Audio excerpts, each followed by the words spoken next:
Bonsoir encore une fois, chers internautes de partout à RDC, de partout à travers le monde. Merci de votre fidélité. Ce soir, nous sommes lundi 3 novembre 2025.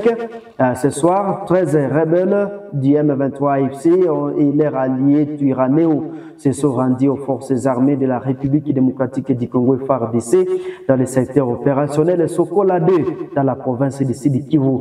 Ils ont été présentés samedi 1er novembre 2025 à Uvira, selon le sous-lieutenant Rigene Mbui Kalonji, qui est le porte-parole des opérations Sokola 2.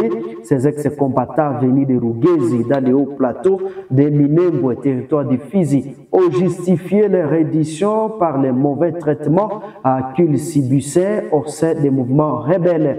Le général de brigade Chiviri Amouli, commandant des opérations dans le secteur opérationnel Sokola 2 Sud Kivu, a pour sa part évité donc d'autres compatriotes à rouler des forces dans le rang du M23 AFC soutenu par le Rwanda à se rendre au FARDC pour sauver leur vie. Dans la troisième zone de défense des FARDC, chers téléspectateurs, plusieurs ex-rebelles du M23 AFC se sont rendus ces dernières semaines.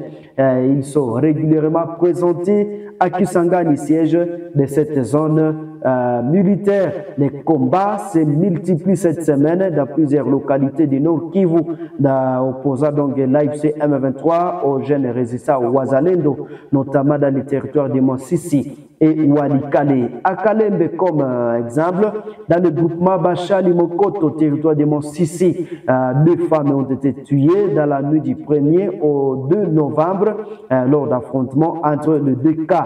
Donc, disons, les Wazalendo qui avaient attaqué les positions rebelles se sont retirés après environ 4 heures de combats selon des sources locales. Ce qu'il faut retenir ce soir, chers téléspectateurs, le 31 octobre, à Bouebo, dans la chefferie d'Osso Banyungu, là, c'est dans le territoire de Monsisi.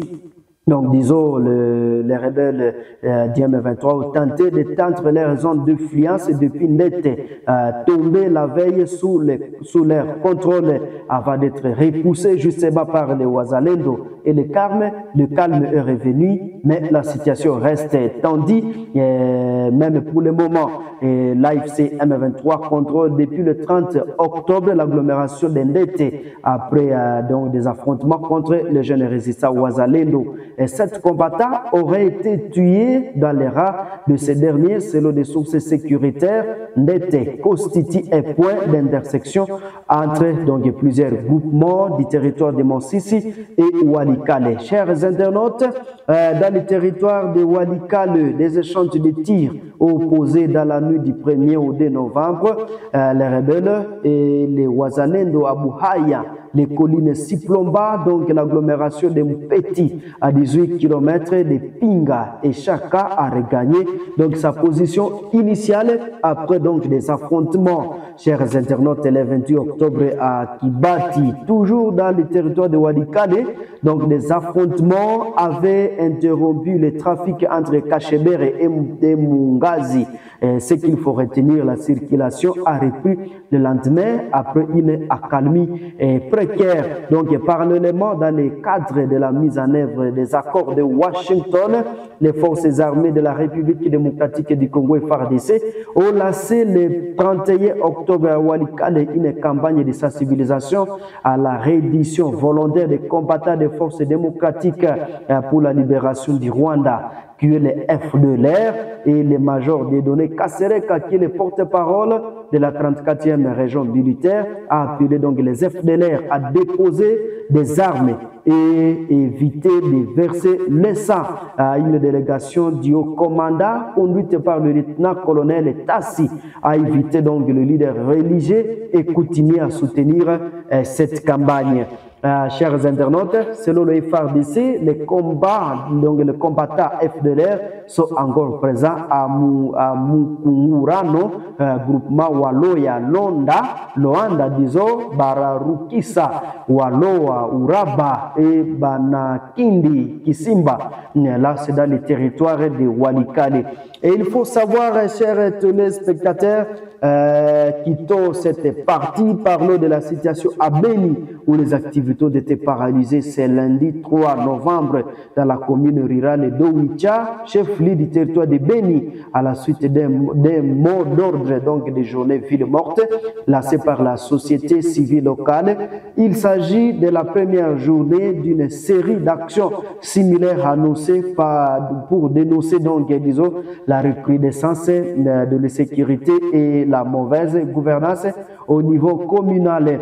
Dès les premières heures de la matinée, les forces de l'ordre ont été déployées dans plusieurs points stratégiques de la commune, comme à Kikanda, au nord de Ndouani, au sud. Malgré cette présence, il faut savoir que la circulation est restée très réduite tout au long de la matinée. Et, chers téléspectateurs, les boutiques, les étalages du marché et même plusieurs pharmacies sont demeurées fermées et quelques commerçants ont été aperçus le long de riz sont toutefois ouvrir leur